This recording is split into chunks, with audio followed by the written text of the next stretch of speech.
భగవత్ లీలలు పరమాద్భుతాలు. ఏ వ్యక్తి ఎక్కడ జన్మిస్తాడో, ఎక్కడ సంచరిస్తాడో, ఏ గమ్యానికి చేరతాడో ఎవరికీ తెలీదు. జీవిత గమ్యంలో ఊహించింది జరక్కపోవచ్చు, జరిగేది ఊహించకపోవచ్చు. అలాంటి జీవితమే శ్రీ మారుతి సేవేంద్ర సరస్వతిగా మారిన నటులు, నటకళా ప్రపూర్ణ గ్రహీత ధూళిపాలగారిది. నాటకరంగం, సినిమా రంగంలో తన అద్వితీయమైన నటనా కౌశల్యంతో అందర్నీ ఆకట్టుకున్నారు ధూళిపాలగారు. దుర్యోధనుడి పాత్ర వేసిన, శకుని పాత్ర వేసిన, గయుడి పాత్ర వేసిన అద్భుతం అనేలా చేశారు. అదే సమయంలో మానవ సేవే లక్ష్యంగా ఆంజనేయ స్వామి సేవలో నిమగ్నమై సన్యాసం స్వీకరించారు. శ్రీ మారుతి సేవేంద్ర సరస్వతిగా ప్రసిద్ధిగాంచారు. ఆయన నటించిన పాండవ వనవాసం సినిమా వచ్చి ఈ సంక్రాంతికి 60 ఏళ్లు పూర్తవుతోంది. ఈ నేపథ్యంలో ధూళిపాలగారి గురించి కొన్ని అంశాలు తెలుసుకుందాం. ధూళిపాలగారి పూర్తి పేరు ధూళిపాల సీతారామశాస్త్రి. 1921 సెప్టెంబర్ 24న గుంటూరు జిల్లా దాచేపల్లి మండల కేంద్రంలో జన్మించారు. తల్లిదండ్రులు రత్నమ్మ గారు, శంకరయ్య గారు. ధూళిపాలగారికి 3 అన్నదమ్ములు, 2 చెల్లెళ్ళు ఉన్నారు. దాచేపల్లిలో నాగులేరుకు సమీపంలో వీరి ఇల్లుండేది. శంకరయ్య గారు వేద పారాయణం చేసేవారు. వేద పాఠశాల కూడా నిర్వహించేవారు. రైతు కూడా. అప్పట్లో వీరికి 50 ఎకరాల మెట్టభూమి ఉండేది. మెట్టభూమి కావడంతో ఫలసాయం ఇంటి ఖర్చులకే సరిపోయేది. ఇక శంకరయ్య గారు సంప్రదాయాల విషయంలో, పద్ధతుల విషయంలో చాలా స్ట్రిక్ట్ గా ఉండేవారు. పిల్లలకు అదే నేర్పారు. ఓవైపు పిల్లలకు వేదాలు, సంగీతం నేర్పిస్తూనే స్థానికంగా స్కూల్కి పంపించేవారు. ధూళిపాలగారు చిన్నతనం నుండే వేదాలు, ఉపనిషత్తులు ఔపోసన పట్టడంతో పాటు ఏకసంతాగ్రహి కూడా. ఇంగ్లీష్ భాష పైన పట్టుండేది. అప్పట్లో పౌరాణిక, సాంఘిక నాటకాలు ఎక్కువగా ప్రదర్శించేవారు. అందులోనూ స్వాతంత్రోద్యమ నాటకాలు ఎక్కువగా ఉండేవి. తన చిన్నతనం నుండి ఆ నాటకాలను చూసిన ధూళిపాలగారికి అప్పుడే నటనపై ఆసక్తి ఏర్పడింది. బాపట్లలో కాలేజ్ ఎడ్యుకేషన్ పూర్తయ్యాక గురజాడలో ఓ న్యాయవాది వద్ద ఉద్యోగంలో చేరారు. ఓసారి ఉద్యోగంలో భాగంగా 1935లో రేపల్లె వెళ్లారు. అక్కడ శ్రీకృష్ణ తులాభారం నాటకం ఏర్పాట్లు జరుగుతున్నాయి. తాను వచ్చిన పని అయిపోవడంతో నాటకం చూసి వెళ్దామని అక్కడ వెయిట్ చేస్తున్నారు. అయితే అనుకోకుండా ధూళిపాలగారికి ఆ నాటకంలో సత్యభామ చెలికత్తె వేషం వేసే ఛాన్స్ వచ్చింది. అప్పటికి ధూళిపాలగారికి 14 ఏళ్లే. ఆ నాటకంలో బాగా నటించారు. గుర్తింపు రావడంతో పాటు అక్కడున్న సీనియర్ కళాకారులు తమతో కలిసి నాటకాల్లో పాల్గొనాలని కోరారు. దీంతో ఉద్యోగానికి స్వస్తి చెప్పి నాటకాల్లోకి వెళ్లాలని అనుకుని ఇంట్లో అదే విషయం చెప్పారు. కానీ తండ్రి శంకరయ్య గారు ధూళిపాలను వేద పండితుడుగా చూడాలని అనుకునేవారు. అయితే కుమారుడి టాలెంట్ నుంచి ఆ నాటకం చూసిన వారు చెప్పడంతో పాటు కుమారుడి కోరిక కూడా అదే కావడంతో ఆయన కొన్ని కండిషన్లు పెడుతూనే ఒప్పుకున్నారు. అప్పటికే సిస్టమాటిక్ లైఫ్ స్టైల్ ఉన్న ధూళిపాలగారు తన తండ్రి పెట్టిన కండిషన్లను లైఫ్ లాంగ్ పాటించారు. ఎక్కడ ఉన్నా తన భోజనం తానే తెచ్చుకునేవారు.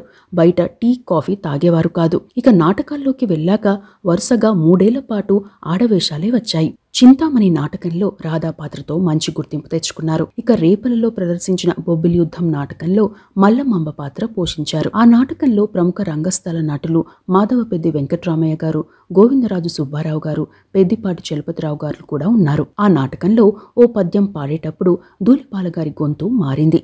దీంతో నాటకంలో అంతరాయం రాకుండా మాధవపెద్ది వెంకట్రామయ్య గారు ఆ పద్యాన్ని ఎత్తుకుని నాటకం కొనసాగించారు. ఆ నాటకం బాగా సక్సెస్ అయింది.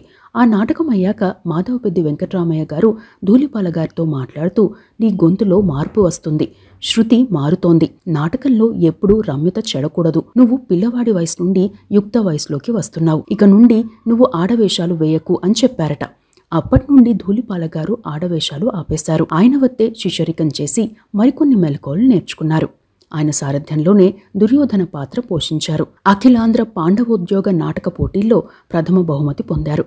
తరువాత ఆంధ్రప్రదేశ్ నాటక కళా పరిషత్ నిర్వహించిన ఏకపాత్రాభినయ పోటీల్లో మైసభ సన్నివేశంలో దుర్యోధనుడిగా నటించి ప్రథమ బహుమతి గెలుచుకున్నారు. టంగుటూరి ప్రకాశం పంతులు గారు, చెల్లపెల్ల వెంకటశాస్త్రి గారు, అయ్యదేవర కాళేశ్వరరావు గారుల చేత సన్మానాలు అందుకున్నారు. సన్మాన పత్రాలు కూడా అందుకున్నారు ధూళిపాలగారు. ఆ తరువాత బ్రహ్మనాయుడు, యుగంధరుడు, బిల్వమంగళుడు, రంగరాయుడు మొదలైన పాత్రలు పోషించి మంచి రంగస్థల నటునిగా పేరు తెచ్చుకున్నారు. 1942 నుండి మొదలైన దుర్యోధన వేష ప్రస్థానం 1949 వరకు కొనసాగింది.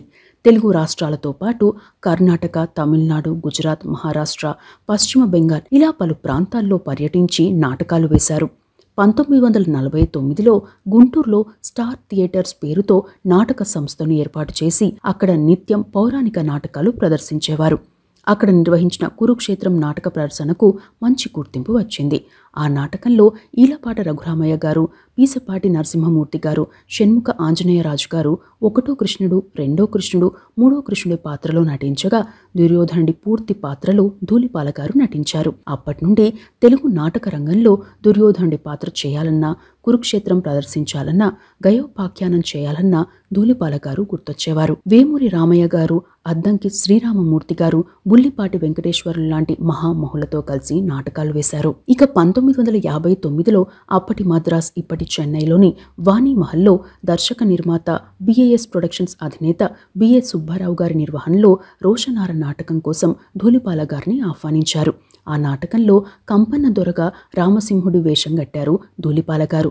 నాటకంలో భాగంగా ధూళిపాల గారు చెప్పిన ఓ పద్యానికి ఆ ప్రాంగణం కరతాళ ధ్వనులతో మారుమోగింది. సీనియర్ నటి వరలక్ష్మి గారు ధూళిపాల గారిని చూసి నాటకం అంటే ఇది, పద్యం అంటే ఇలా పాడాలి అని చెప్పారట. అనంతరం కళాకారులకు సన్మానాలు జరిగాయి. ఆ టైంలో బిఏ సుబ్బారావు గారు మాట్లాడుతూ సినిమాలో నటించే అవకాశం ఇస్తామని చెప్పారట. అయితే ధూళిపాల గారికి నాటకాలపై ఉన్న ఇంట్రెస్ట్ సినిమాలపై ఉండేది కాదు. సినిమాలు ఎక్కువగా చూసేవారు కూడా కాదు. దీంతో ఏవి సుబ్బారావు గారి మాటను పెద్దగా పట్టించుకోకుండా గుంటూరుకు వచ్చేశారు. కొన్ని రోజుల తర్వాత బిఏ సుబ్బారావు గారు ధూళిపాల గారి కోసం పలువురిని సంప్రదించారు. అప్పటికే గుంటూరు వచ్చేసిన ధూళిపాల గారికి ఓ ఉత్తరం రాస్తూ సినిమాలో మంచి పాత్ర ఉందని చెప్పారు. అయితే సినిమాలో నటించాలా వద్దా అని ఆలోచిస్తున్న ధూళిపాల గారిని ఆయన అన్నయ్య ఒప్పించి మద్రాస్ రైలు ఎక్కించారు. అక్కడికి వెళ్ళాక బిఏ సుబ్బారావు గారు మరోసారి అడిగి మరీ ధూళిపాల గారి చేత పద్యాన్ని పాడించుకున్నారు. ఆ తరువాత భీష్మ సినిమాలో దుర్యోధనుడి పాత్ర ఉందని చెప్పారు. అప్పటికే ధూళిపాల గారు నాటకాల్లో దుర్యోధనుడి పాత్ర ద్వారానే గుర్తింపు తెచ్చుకున్నారు. దీంతో డైలాగ్స్ కి ఇబ్బంది కూడా లేదు. వెంటనే ఒప్పుకున్నారు ధూళిపాల గారు. అదే 1962లో వచ్చిన భీష్మ సినిమా. ఈ మూవీ టైటిల్ రోల్లో అంటే భీష్ముడి పాత్రలో ఎన్టీఆర్ గారు నటించగా అంజలిదేవి గారు అంబా పాత్రలో నటించారు. కాంతారావు గారు, రేలంగి గారు, హరినాథ్ గారు, శోభన్ బాబు గారు ఇలా పలువురు దిగ్గజ నటులతో తన ఫస్ట్ మూవీలోనే నటించారు ధూళిపాల గారు. ఇక షూటింగ్ ఫస్ట్ డే రోజున కురుక్షేత్ర సంగ్రామంలో భాగంగా సర్వ సైన్యాధ్యక్షుడిగా భీష్ముడి పేరును దుర్యోధనుడు ప్రకటించే సీన్ ని షూట్ చేశారు. అక్కడే ఎన్టీఆర్ గారిని పరిచయం చేశారు దర్శక నిర్మాత. తాపి ధర్మారావు గారు రాసిన మాటలను తన డైలాగ్గా చెప్పారు. తొలి షాట్కే సీన్ ఓకే అయింది. ధూళిపాల గారి నటనను చూసిన ఎన్టీఆర్ గారు చాలా అభిమానించేవారు, గౌరవించేవారు. ఆ సినిమా హిట్ అయింది. ఆ తరువాత ఏఎన్ఆర్ గారి కలిమిలేములు సినిమాలో నర్సయ్యగా, ఎన్టీఆర్ దేవికల మహామంత్రి తిమ్మర్సు సినిమాలో అలసాని పెద్దన్నగా, విఠలాచార్య గారి సినిమా మదన కామరాజు కథలో ఆచార్య మహేంద్రగిరి పాత్రలో నటించారు. అంటే ఒకే ఏడాది 4 సినిమాల్లో నటించారు ధూళిపాల గారు. ఆ తరువాత ఎన్టీఆర్ గారు, ఏఎన్ఆర్ గారు నటించిన శ్రీకృష్ణార్జున యుద్ధం సినిమాలో గయుడి పాత్రలో నటించారు. ఆ సినిమాలో పాత్రకు మంచి గుర్తింపు వచ్చింది. అదే ఏడాది నర్తనశాల సినిమా కూడా వచ్చింది. తెలుగునాట సినిమా పండుగగా 1963 సంవత్సరాన్ని చెప్పవచ్చు. ఎన్టీఆర్ గారు, సావిత్రి గారు, ఎస్వి రంగారావు గారు తదితరులు నటించిన ఈ సినిమాలోనూ దుర్యోధనుడి పాత్రలో నటించారు. ఈ సినిమాలో ఎన్టీఆర్ గారు పట్టుబట్టి మరీ ధూళిపాల గారిని దుర్యోధనుడి పాత్రకు ఎంపిక చేశారు. అంటే వరుసగా 2 సంవత్సరాల్లోనూ దుర్యోధనుడి పాత్రలోనే నటించారు. అయితే ఇక్కడే ధూళిపాల గారికి సవాల్ ఎదురైంది. అంతకుముందు తాను నటించిన భీష్మ సినిమాలోని దుర్యోధనుడి పాత్రకు, నర్తనశాల సినిమాలోని దుర్యోధనుడి పాత్రకు పోలిక ఉండకూడదని అనుకున్నారు. ఆ పాత్రలో నటించే మనిషి ఒకరే అయినా నటన వేరుగా ఉండాలనే ఉద్దేశంతో రాత్రిపూట సైతం ప్రాక్టీస్ చేసేవారు. అలా నర్తనశాలలో మంచి గుర్తింపు తెచ్చుకున్నారు. బొబ్బిలి యుద్ధం సినిమాలో నర్సరాయలు పాత్రలో విలక్షణమైన నటుడిగా గుర్తింపు తెచ్చుకున్నారు. అమరశిల్పి జక్కన్న సినిమా తర్వాత 1965లో పాండవ వనవాసం సినిమా వచ్చింది. ఎన్టీఆర్ గారు, సావిత్రి గారు, ఎస్వి రంగారావు గారు నటించిన ఈ సినిమాలో చిత్రసేనుడి పాత్రలో నటించారు ధూళిపాల గారు. ఈ మూవీలో శకుని పాత్రలో ముదిగొండ లింగమూర్తి గారు నటించారు. ఆ సినిమా తర్వాత దొరికితే దొంగలు సినిమాలోనూ ఎన్టీఆర్ గారితో, జమున గారితో కలిసి నటించారు. ఆ సినిమా తర్వాత 1966లో ఎన్టీఆర్ గారు ప్రతిష్టాత్మకంగా తన డైరెక్షన్లోనే త్రివిక్రమరావు గారి నిర్మాతగా తెరకెక్కించిన సినిమా శ్రీకృష్ణ పాండవియంలో శ్రీకృష్ణుడు సుయోధుని పాత్రలో ఎన్టీఆర్ నటించారు. అయితే భారత భాగవత కథలను జల్లెడపట్టి మరే సినిమాలోనూ చూపించని విధంగా శకుని పాత్రను చూపించాలని అనుకుని పట్టుబట్టి మరీ ధూళిపాల గారిని ఎంచుకున్నారు. తెలుగు, తమిళంలో ఏకకాలంలో ఈ సినిమా నిర్మించారు. ఓ రోజు ఎన్టీఆర్ గారు పిలిపించి 2 భాషల్లో మీరే శకుని పాత్రలో నటిస్తున్నారని చెప్పారట. అంతకుముందు వచ్చిన సినిమాల్లో శకుని పాత్రను సిఎస్ఆర్ ఆంజనేయులు, ముదిగొండ లింగమూర్తి గారు పోషించి మెప్పించారు. ఆ పాత్రలను మైమరిపించేలా తన నటన ఉండాలని అనుకున్నారు ధూళిపాల గారు. వాచకంలో, అభినయంలో భిన్న ప్రవృత్తిని కనబరుస్తూ సాధన చేశారు. షూటింగ్ తొలి రోజున ధూళిపాల గారు వెళ్లి ఎన్టీఆర్ గారిని కలిస్తే మీరు ఆ పాత్రలో ఎలా నటిద్దామని అనుకుంటున్నారు అని అడిగారట. అయితే ధూళిపాల గారు తన కళ్ళను పెద్దవి చేసి మెడ కొంచెం పక్కకి వంచి చెయ్యిని కొంచెం పైకి లేపి శకుని సహజమైన నడక, మాట తీరు ఎలా ఉంటుందో అలాగే చేసి చూపించారట. దీంతో ఎన్టీఆర్ గారు చాలా బాగుంది అని చెప్పి అలానే మేకప్ వేయించారు. ఆ సినిమాలో శకుని పాత్ర బాగా పండింది. తర్వాతి కాలంలో 1972లో వచ్చిన బాలభారతం, 1977లో వచ్చిన దానవీర శూరకర్ణ, 1979లో వచ్చిన శ్రీమద్విరాట పర్వం సినిమాల్లోనూ శకుని పాత్రలో నటించి మెప్పించి సినిమా శకుని మామగా మారారు ధూళిపాల గారు. ఇక పాదుకా పట్టాభిషేకంలో దశరథునిగా, భక్త ప్రహ్లాదలో ఇంద్రుడిగా, ఎన్టీఆర్ గారి శ్రీకృష్ణావతారంలో సత్రాజిత్గా, నిండు మనసులు సినిమాలో రఘుపతిగా, శ్రీ వినాయక విజయంలో శుక్రాచార్యునిగా, శ్రీకృష్ణ సత్యలో కర్ణుడిగా, ఎన్టీఆర్ గారి శ్రీ రామాంజనేయ యుద్ధంలో యాయాతిగా, శ్రీ తిరుపతి వెంకటేశ్వర కళ్యాణంలో భృగు మహర్షిగా, వీరాభిమన్యు సినిమాలో ధర్మరాజుగా, సీతా కళ్యాణంలో వశిష్ఠుడిగా నటించారు. అప్పటికే సింగిల్ టేక్ యాక్టర్గా పేరు తెచ్చుకున్నారు. రావణుడు, మహిరావణుడి పాత్రలోనూ నటించారు. పౌరాణిక పాత్రలతో పాటు సాంఘిక పాత్రలోనూ నటించి మెప్పించారు. రణభేరి సినిమాలో రాజుగురు, అగ్గిమీద గుగ్గిలంలో చంద్రవర్మగా, తాండ్ర పాపారాయుడు సినిమాలో బుచ్చన్నగా నటించారు. ఇక కళా తపస్వి కె విశ్వనాథ్ గారి డైరెక్షన్లో వచ్చిన ఉండమ్మ బొట్టు పెడతా సినిమాతో హరిదాసు పాత్రలో జమున తండ్రిగా నటించారు. 1968లో ఎస్వి రంగారావు గారి డైరెక్షన్లో వచ్చిన బాంధవ్యాలు సినిమాలో సావిత్రి తండ్రిగా, ఎస్వి రంగారావు గారి తమ్ముడిగా అమాయకపు పాత్రలో నటించారు. ఈ సినిమాకు గాను నంది అవార్డు అందుకున్నారు.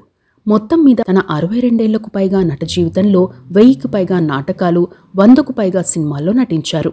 ఎన్టీఆర్ నుండి మొదలు మహేష్ బాబు వరకు అందరి హీరోల సినిమాల్లో చేశారు. చిరంజీవి గారి చూడాలని ఉందిలో మహేంద్ర తండ్రి పాత్రలో నటించారు. నితిన్ శ్రీఆంజనేయంలో కనిపించారు. ధూళిపాల గారు నటించిన చివరి సినిమా 2001లో వచ్చిన మురారి. మహేష్ బాబు, సోనాలి బింద్రే తదితరులు నటించిన ఈ సినిమాలో ఋషి పాత్రధారిగా కాసేపు కనిపిస్తారు. ఆ సినిమాలో డైరెక్టర్ల ప్రత్యేక కోరిక మేరకు నటించారు ధూళిపాల గారు. ధూళిపాల గారి అవార్డులు, సన్మానాల విషయానికి వస్తే బాంధవ్యాలు సినిమాకు ఉత్తమ నటుడిగా నంది అవార్డుతో పాటు ఏపీ నాటక అకాడమీ నుండి నాటక కళా ప్రపూర్ణ బిరుదు, ఆత్మగౌరవ పురస్కారం, తెలుగు విశ్వవిద్యాలయం నుండి ఉగాది పురస్కారాన్ని అందుకున్నారు. తమిళంలోనూ మంచి నటుడిగా గుర్తింపు తెచ్చుకున్నారు. తమిళంలో ధూళిపాల గారిని నడిప్పల్ పులి నడత్తల్ పశువు అని పిలుస్తారు. అంటే నటనలో పులి, నడతలో గోవు అని అర్థం. ధూళిపాల గారి ఫ్యామిలీ లైఫ్తో పాటు ఆధ్యాత్మిక జీవితంలోకి ఎందుకు వెళ్లారు, తర్వాత ఏం చేశారు అనే అంశానికి వస్తే ధూళిపాల గారికి సినిమాల్లో రాకంటే ముందే వరలక్ష్మమ్మతో వివాహం జరిగింది. వీరికి ఒక కుమార్తె, 2 కుమారులు. ప్రస్తుతం వీరు వ్యాపారాల్లో ఉన్నారు. తన తల్లిదండ్రులు కోరుకున్న విధంగా తన జీవితం సాగలేదని, తన పిల్లల జీవితం కూడా తాను కోరుకున్నట్లు సాగాలని లేదని ఓ ఇంటర్వ్యూలో చెప్పారు. చిన్నతనం నుండే వేద పారాయణం చేసేవారు ధూళిపాల గారు. తండ్రికిచ్చిన మాట ప్రకారం వ్యసనాలకు, అలవాట్లకు, కృత్రిమంగా తెచ్చిపెట్టుకున్న కోరికలకు, హంగులకు దూరంగా ఉన్నారు. చెన్నైలో షూటింగ్ ఉంటే ఇంటి నుండే క్యారేజీ వెళ్లేది. అవుట్డోర్ షూటింగ్ ఉన్నప్పుడు అల్పాహారం, ఫ్రూట్స్ తినేవారు. ప్రొడ్యూసర్లను ఏనాడు రెమ్యునరేషన్ కోసం లేదా సౌకర్యాల కోసం, ఫుడ్ కోసం డిమాండ్ చేసేవారు కాదు. పార్టీలకు, గెట్ టుగెదర్లకు కూడా దూరంగా ఉండేవారు. ఇంట్లో ఉన్నా బయట ఉన్నా నిత్యం దేవాలయాలకు వెళ్లేవారు. ఇంట్లో ధూపదీప నైవేద్యాలు పెట్టేవారు. క్రమశిక్షణగా ఉండేవారు. తాను ఇష్టపడిన నాటక రంగానికి కళావేదిక నిర్మించాలనే ఉద్దేశంతో ఆయన నటించిన 3 తరాల నటులతో ఒకే కళా ప్రదర్శన ఏర్పాటు చేసి అక్కడికక్కడే 2 లక్షల విరాళం సేకరించి అందించారు. ప్రతి సంవత్సరం కుటుంబ సమేతంగా వారణాసి అంటే కాశీకి వెళ్లి 3 నెలలు అక్కడే ఉండి స్వామివారికి సేవ చేసేవారు. కాశీలో నవగ్రహ ఆలయాలు నిర్మించాలని ప్రయత్నించారు. అయితే వయసురీత్యా పరిస్థితి సహకరించకపోవడంతో ఆ ప్రయత్నం నుండి విరమించుకున్నారు. క్రమేణా ఆధ్యాత్మిక చింతన పెంచుకున్నారు. భావోద్వేగాలకు, కోరికలకు దూరంగా ఉండేవారు. ఒక్క మాటలో చెప్పాలంటే ఆయన తన 50 ఏళ్ల వయసు నుండే సన్యాసిగా మారారు అని చెప్పవచ్చు. తాము చేసే ప్రతి పని దైవ సంకల్పమని భావించేవారు. ఇక 2001లో గుంటూరులో మారుతినగర్లో ఆలయాన్ని నిర్మించాలనే దైవ సంకల్పం మేరకు మద్రాసులో ఉన్న ఆస్తులు అమ్మేసి గుంటూరు వచ్చారు. ఆయన మద్రాసులో ఆస్తులు అమ్మేసిన టైంలో ధూళిపాల గారికి తెలుగు, తమిళ, కన్నడ సినిమాల్లో ఛాన్సులు వచ్చినా తాను ఆలయం నిర్మించాలనే ఉద్దేశంతో ఆ సినిమా అవకాశాలను వదులుకున్నారు. గుంటూరులోని మారుతి నగర్లో ఆంజనేయ స్వామి ఆలయం నిర్మించి కంచి కామకోటి పీఠానికి ఆ ఆలయాన్ని సమర్పించారు. గుంటూరులోనే మారుతి ఆశ్రమం నిర్మించారు. కంచి కామకోటి పీఠాధిపతి శ్రీ జయేంద్ర సరస్వతి గారి చేతుల మీదుగా అధికారికంగా సన్యాసం స్వీకరించి మారుతి సేవేంద్ర సరస్వతిగా మారారు. రామాయణం, సుందరకాండ గ్రంథాలను సరళమైన తెలుగులోకి అనువదించి నేటి తరానికి అందించారు. ప్రత్యేక ట్రస్ట్ని ఏర్పాటు చేసి ఆధ్యాత్మిక సేవా కార్యక్రమాలు చేపట్టడంతో పాటు పలు ప్రాంతాల్లో సుందరకాండ పారాయణ కార్యక్రమాలు చేపట్టి భక్తులను ఆశీర్వదించేవారు.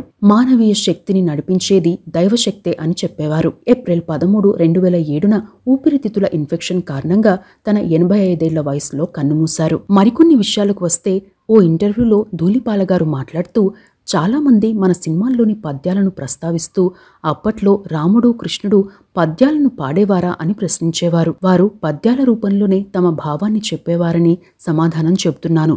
ఎందుకంటే మన పూర్వీకుల భాషలు సంస్కృతం, దేవనాగరి.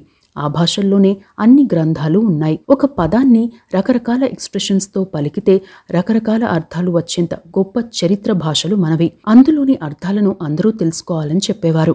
అలా తన 62 ఏళ్ల నట చరిత్రలో ఎన్నో మధుర స్మృతులను, తన ఆధ్యాత్మిక చింతనలో ఎన్నో మాధుర్యాలను మనకు మిగిల్చారు ధూళిపాల గారు. ఇవి శ్రీ మారుతి సేవేంద్ర సరస్వతిగా మారిన ధూళిపాల గారికి సంబంధించిన అంశాలు.